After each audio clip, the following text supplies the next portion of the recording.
যে আমাদের ইসলামের বর্ণনা মতে যারা দুনিয়াতে হেদায়েতের বাণী প্রচার করার জন্য এসেছিলেন ওনাদের দুইটা নাম আছে, একটা হলো রাসূল, একটা হলো নবী।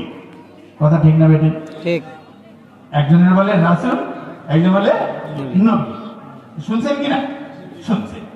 এখন প্রশ্ন হলো যেটা যে রাসূল কারে বলে, এটা পরিভাষা হলো এরকম যে সেই লোক দিন প্রচার করবে, আবার ডকুমেন্টারি একটা কিতাব তার কাছে থাকবে, কিতাব পেয়ে যাওয়ার পক্ষ থেকে আর তাবলীগ করে বেড়াবে, এই হলো রাসূল।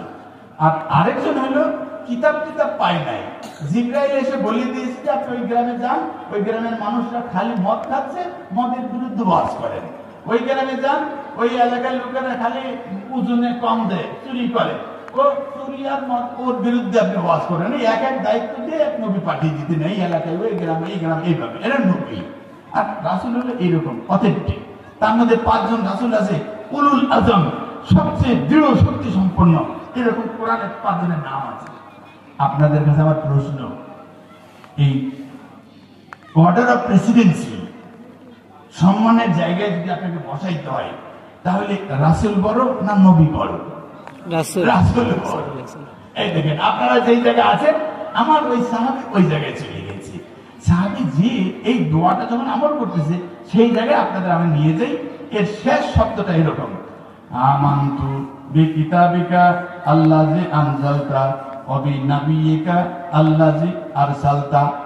বাংলা হলো, হে আল্লাহ তুমি যে কিতাব পাঠিয়েছো, আমি এই কিতাবের উপর ঈমান এনেছি। যে নবী পাঠিয়েছো, এই নবীর উপর আমি ঈমান আনলাম। এই হলো দোয়া শেষ।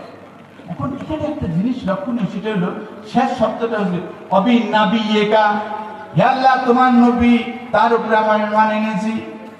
এখন আপনাদের যে নবী, সে কি নবী না রাসূল? রাসূলকে নবী বলা যায় কিনা? যায়। নবী বলা যায়, কিন্তু সে আসলে কি রাসূল, রাসূল বলা যায়। এখন রাসূলুল্লাহ সাল্লাল্লাহু আলাইহি সাল্লাম উনি ওনার নিজে রাসূল, নিজে নবী। আপনাদের বর্ণনা মতে নবী যদি একটু কম হয়, রাসূল যদি একটু বড় হয়। এখন যে নবী যে নিজেই রাসূল, সে নিজেকে যদি নবী বলে কোনো অসুবিধা আছে? নিজেকে যদি রাসূল বলে কোনো অসুবিধা আছে? নাই। এখন আমি আর আপনি হলো উম্মত, আমাদের কোনটা বলার দরকার বলেন? আমাদের বলা দরকার রাসূল, তাইলে ওনারে কি সম্মানটা দেওয়া। এখন এই দোয়ার ভিতরে শব্দটা হলো অবিনাবিয়িকা আল্লাযী আরসালতা, হে আল্লাহ তুমি যে নবী পাঠাইছো, এই নবীর উপর আমি ঈমান আনলাম।